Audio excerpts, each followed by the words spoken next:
ہمارے لیے قانون کی کتاب ہے۔ اقبال نے کیا کہا؟ تو نمیدانی کے آئینے تو چیست، زیر گردوں سر تمکینے تو چیست۔ اقبال کہتا ہے تجھے پتا ہے تیرا قانون کیا ہے، اور کہتا ہے تجھے بتاؤں تیری تسلی اور سکون کا راز کہاں چھپا ہے۔ ڈھونڈتا ہے نا سکون کو، کپڑا خریدتے وقت اس کی نرمی کو دیکھتا ہے، گاڑی میں سیٹ لگاتے ہوئے اس کی نرمی کو چیک کرتا ہے، بیڈ روم میں گدے کی نرمی کو چیک کرتا ہے سکون مل جائے۔ لیکن سکون نہیں، کہتا ہے کوٹھے میں جی کو نلاگر مول صاحب تعویز بنا کے دیو، میرو جی اٹھے بےچینی ہے، گھرالی بھی پریشان، گھرالی سے میں پریشان، میرے سوں گھرالی پریشان۔ تو یہ پریشانی کا حل اقبال کہتا ہے بتاؤں کہ زیر گردوں سر تمکین تو چیز، تجھے بتاؤں کہ جو ہے تیرا سکون کہاں اللہ نے رکھا ہے۔ الا بذکر اللہ تطمئن القلوب۔ اقبال نے بھی یہی قرآن کا ترجمہ کیا ہے، آسمان کے نیچے اگر سکون ہے تو وہ خدا کا قرآن ہے، اگر سکون ہے تو وہ خدا کا قرآن ہے۔ ہاں، اور نبی پاک صلی اللہ علیہ وسلم کا بھی فرمان ہے تبرک بالقرآن فإنہ کلام اللہ وخرج منہ، کہ قرآن سے برکت حاصل کرو کیونکہ یہ اللہ کا کلام ہے اور اس کی ذات سے نکلا ہے، یہ کوئی مخلوق نہیں، یہ اللہ کا کلام ہے۔ جس طرح اللہ سارے بادشاہوں کا بادشاہ ہے، اسی طرح اس کا کلام سارے کلاموں کا بادشاہ ہے، اللہ کا کلام ہے۔ کبھی نہ فرق برکت حاصل کرو قرآن سے۔ اگر چاہتے ہو نا گھر میں برکت آئے تو گھر میں قرآن پڑھو، برکت تمہارے گھر میں آئے گی۔ اگر چاہتے ہو دکان میں برکت آئے تو دکان میں بیٹھ کر خدا کا قرآن پڑھا کر برکتیں چل کر تیری دکان میں آئیں گی۔ اگر چاہتا ہے اپنی نسلوں میں برکتیں آئیں، رحمتیں آئیں، عنایتیں آئیں، اپنی نسلوں میں قرآن کو زندہ کر تو جو ہے برکتیں تیری نسلوں میں آئیں گی۔ یہ وہ کتاب ہے، ہاں کتاب زندہ قرآن حکیم، حکمت او لا یزال است قدیم، رہزنا از حفظ او رہبر شدند،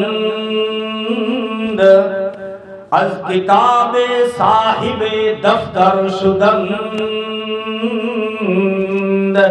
یہ وہ کتاب ہے جس کو ڈاکو اگر سن لیں تو وہ مقتدا اور پیشوا اور رہبر اور رہنما بن جائے۔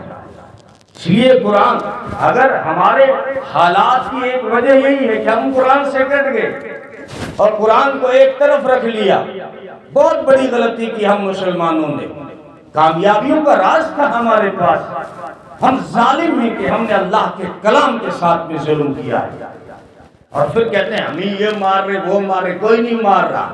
کیوں مجھ کو شکایت ہو کسی غیر سے جھوٹی، خود اپنی ہی تقصیر سے قسمت میری ٹوٹی، اللہ کی رسی تو نہ ٹوٹے گی اور نہ ٹوٹی، افسوس یہی ہے کہ میرے ہاتھ سے چھوٹی، یہ میرے ہاتھ سے چھوٹی۔ حبل اللہ وَاعْتَصِمُوا بِحَبْلِ اللَّهِ جَمِيعًا وَلَا تَفَرَّقُوا، سب مل کر مضبوطی کے ساتھ اللہ کی رسی کو مضبوطی کے ساتھ پکڑ لو۔ یہ قرآن کریم اللہ کی رسی ہے جس کا ایک سرا عرش معلیٰ سے لگا ہوا ہے، ایک زمین پہ چھوڑا ہے تاکہ تم پکڑ لو اور تمہاری بلندی عرش تک جا پہنچے۔ اس لیے قرآن رمضان آ رہا ہے، اب رمضان کے ساتھ میں اس کا گہرا تعلق ہے۔ علامہ عبدالشکور دین پوری رحمۃ اللہ علیہ فرمایا کرتے تھے کہ رمضان قرآن میں آیا اور قرآن رمضان میں آیا، یعنی رمضان کا ذکر جو ہے وہ قرآن میں ہے۔ آپ قرآن سے پوچھیں قرآن بتا آیا کہاں سے ہے، کہتا ہے وَإِنَّهُ لَتَنزِيلُ رَبِّ الْعَالَمِينَ میں رب العالمین کی طرف سے آیا ہوں، کسی انسان کا کلام نہیں، کسی جنات کا کلام نہیں، کسی فرشتے کا کلام نہیں، میں تو رب العالمین کی طرف سے آیا ہوں۔ تجھے لایا کون ہے؟ کہتا ہے نزل بہ الروح الامین، مجھے تو جبریل امین لے کر آیا ہے، فرشتوں کا سردار لے کر آیا، کوئی چھوٹا موٹا فرشتہ لے کر نہیں آیا۔ آیا کہاں اترا؟ کس پہاڑ پر، کس وادی میں آیا؟ وادی نخلہ میں آیا یا وادی بطحا میں آیا؟ مکہ میں آیا؟ مدینے میں آیا؟